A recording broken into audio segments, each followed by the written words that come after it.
Hi guys, and welcome back to my channel. If you are new here, my name is Julia and I am a 19-year-old entrepreneur, and in one of my previous videos, I will link it down below if you missed it. I go into a little bit more detail on the two different businesses that I run. Obviously, entrepreneurship comes with so many positives that I'm so grateful for, but I haven't really touched on some of the negatives that come with entrepreneurship, and I think today I'm going to open up to you guys a little bit on some of the struggles with being an entrepreneur. But before we get into that, today is actually such a nice day for me.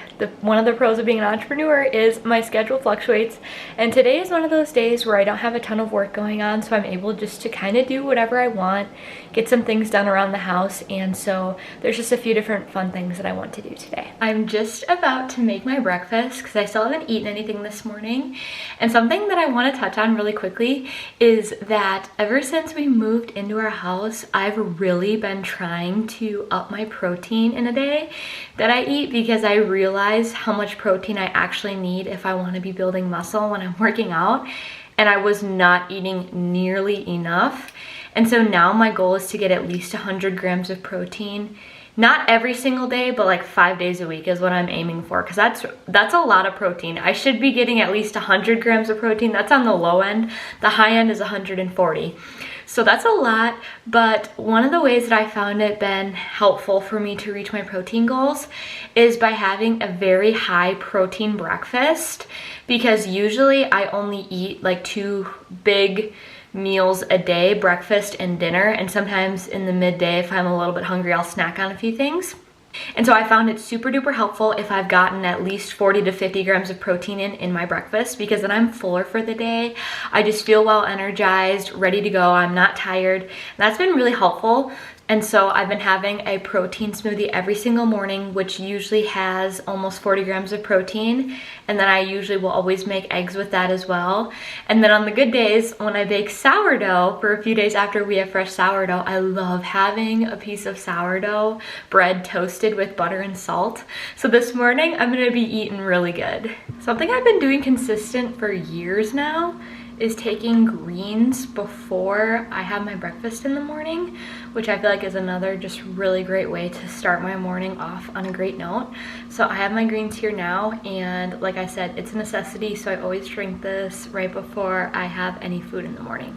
Right now, I've been loving doing a strawberry and banana smoothie, and then topping it off with just ingredients, strawberries and cream protein, and it is, literally best protein powder ever. If you ask Phil, he says otherwise. He doesn't like this protein, which I don't know why, because this is literally so tasty. This brand literally uses real strawberries to make the strawberry protein powder, which shockingly is very hard to find anywhere else on the market. Now I've got my sourdough bread to enjoy with my shake, and then once I finish this, I will make my eggs. Now I'm gonna head to Marshall's and just kind of look around. I love going to Marshall's and TJ Maxx and just browsing home goods and stuff, and I actually got some gift cards there from Christmas.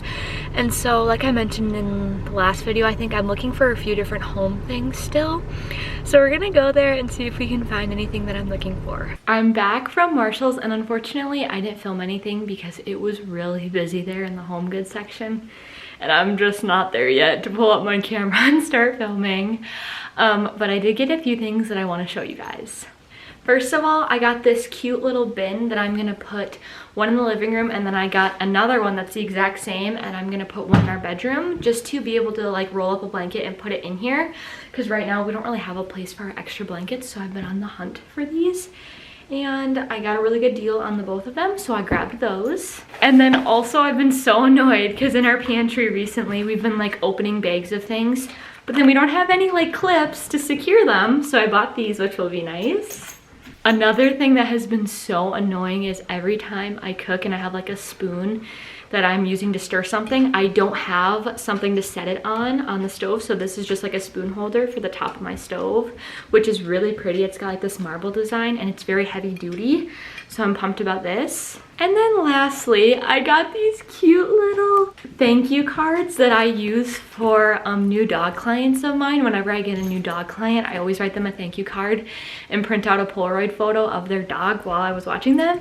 And this one just has a cute little corgi on it and says thank you, so I thought that was really fitting. Something else I'm gonna quickly work on right now is making almond milk. We actually bought an almond milk maker because we love almond milk for smoothies, but we go through almond milk so fast and we realized just how much we were spending on almond milk. It was quite a bit, and obviously this was an investment, but we're able to make almond milk for way cheaper now with no filler ingredients, just a few simple ingredients, and it tastes amazing. So I'm gonna go ahead and make our weekly almond milk right now. I seriously love this Almond Cow milk maker because it's so easy and fast to make. Once I get all the ingredients in, it literally takes less than 2 minutes for it to make fresh almond milk, and it's just kind of a super fun and quick process. So I have my water, salt, and vanilla in here, and then this is the basket where I put the almonds and dates, and now I just need to put the blender part on top and start mixing it. Now I push my cute little cow button on top, and I will have almond milk in no time. And once that button is blue like it is, I know it's ready. So I just take this off, and look at that, fresh almond milk. And then I just bought these reusable glass jars on Amazon to store the almond milk, which is a great way to do it. Like I said, that process took me all of, what, 5 minutes?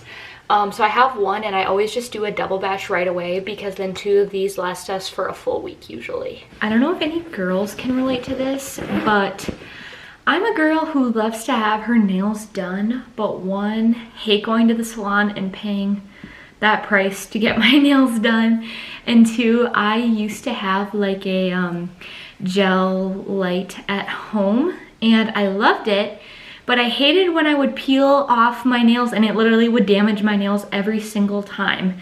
My nails were always just like so frail, and they looked terrible after I ripped them off, so I always wanted to paint them again, and I just never got to let them breathe. And so recently I discovered this company who's based in Paris, France, where they make a gel polish line, but it's more like vegan and natural based, and it works just like gel polish, but then they have a nail polish remover that's acetone free that you put on your nail, and you just let it sit for a minute, and literally within a minute it just wipes off like regular nail polish. No damage done, but it still lasts just as long as regular gel. And this will only be my 2nd time using the polish, but so far I have loved it. It's been amazing.